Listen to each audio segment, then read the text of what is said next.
Salut Vincent. Alors la première question pour ce petit questionnaire, c'est comment vis-tu l'arrêt temporaire du championnat? Toi personnellement et par rapport au groupe. Salut Cynthia, ben écoute, arrêt provisoire du championnat, c'est toujours un petit coup dur, que ce soit pour moi ou je pense pour les filles, parce que on fait avant tout ce sport et tous ces entraînements pour avoir cette compétition le week-end. Voilà, aujourd'hui elle est en suspens, donc voilà, moi je m'étais un petit peu préparé psychologiquement, je savais que ça allait être une année un peu tronquée. Pour le reste du groupe, aujourd'hui c'est compliqué de parler pour les filles, mais je pense que ça ennuie forcément tout le monde.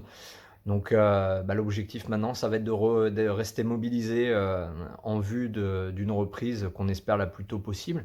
Donc on va continuer à s'entraîner, plutôt de manière individuelle avec un programme, mais on va essayer de se préparer au mieux à la suite de ce championnat. J'espère qu'il reprendra, en tout cas c'est une certitude. Et puis le plus tôt possible, forcément, ça sera le mieux. Ça doit être compliqué et difficile pour le club, un deuxième arrêt d'activité. Comment le club va survivre à ça? Et comment il l'a fait la première fois et comment va-t-il le faire pour la deuxième fois? Ouais, c'est sûr que c'est pas un moment qui est facile pour le club. Je pense que tous les clubs de sport aujourd'hui, peu importe les disciplines, sont en difficulté.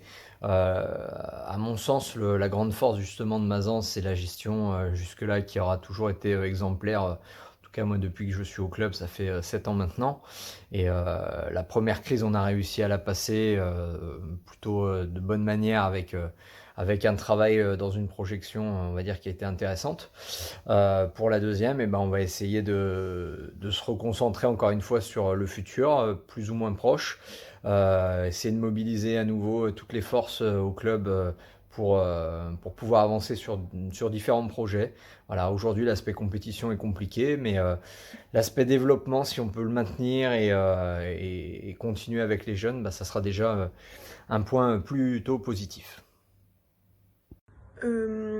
Qu'aimerais-tu dire à tes filles, parce que tu as t'as le groupe de National 2, et aux jeunes licenciés du club? Un petit mot.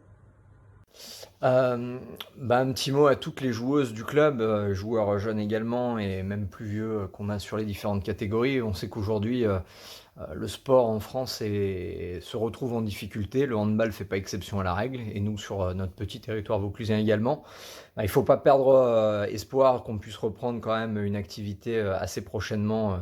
Voilà, donc il faut continuer à s'entretenir un minimum et entretenir surtout l'envie de continuer la pratique sportive pour que dès que tout cet aspect confinement sera levé, on puisse se retrouver au mieux à nouveau au gymnase et prendre du plaisir dans cette pratique. Penses-tu que la compétition reviendra à la normale cette année? Et si oui, quand à peu près penses-tu? Compétition à la normale, c'est vrai que c'est difficile de se projeter là. À mon sens, le championnat, notamment de N2, n'ira pas à son terme, c'est-à-dire sur 22 matchs, puisqu'on voit que aujourd'hui, à 5 journées théoriques de jouer, on se retrouve nous seulement avec 2 matchs officiels. Donc ça veut dire déjà 3 journées à reporter. Donc je pense que le championnat linéaire à 22 journées, tel que l'avait imaginé la Fédération française de handball sur un schéma un petit peu idéal, parce que il fallait aussi prévoir ce côté-là. Malheureusement, je pense qu'il sera très compliqué à tenir.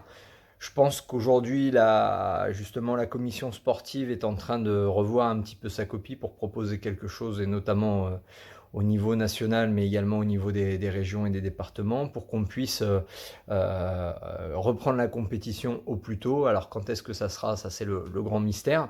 Mais si toutefois on arrive à passer l'hiver et se retrouver au mois de janvier en capacité à rejouer, ça sera déjà pas mal et ça nous laissera 5-6 mois de compétition. Alors un schéma à 10 matchs plus des playoffs peut être envisageable, je pense. Maintenant, ça risque d'être encore une fois au mieux. Et si on ne peut pas aller à ça, on verra bien. Maintenant, l'objectif, c'est de retrouver le terrain, retrouver la compétition pour tout le monde. Et puis on verra bien jusqu'où on pourra aller. La compétition de ton groupe Fagnon, la National 2, ça annonçait très bien, tu n'avais que des victoires à ton actif. Penses-tu que c'était l'année pour monter en National 1? L'objectif aurait pu être atteint facilement. Dis-nous ce que tu en penses. Est-ce que ça a été une année probante pour toi ou tu aurais pu monter en N1 avec ce groupe? Qu'en penses-tu?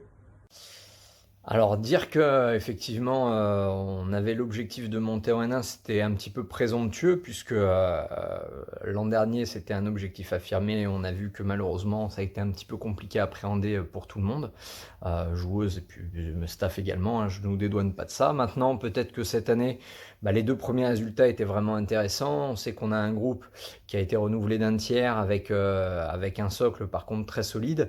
Malgré les blessures un petit peu importantes sur le début de saison, on arrive quand même à faire bien face et le groupe réagit très bien. Est-ce que on peut aller jusqu'au bout, même si le championnat reprend, c'est une interrogation. En tout cas, on a l'objectif et l'envie de finir du mieux possible, ça c'est clair. Est-ce que c'est l'année absolument pour monter? Je sais pas.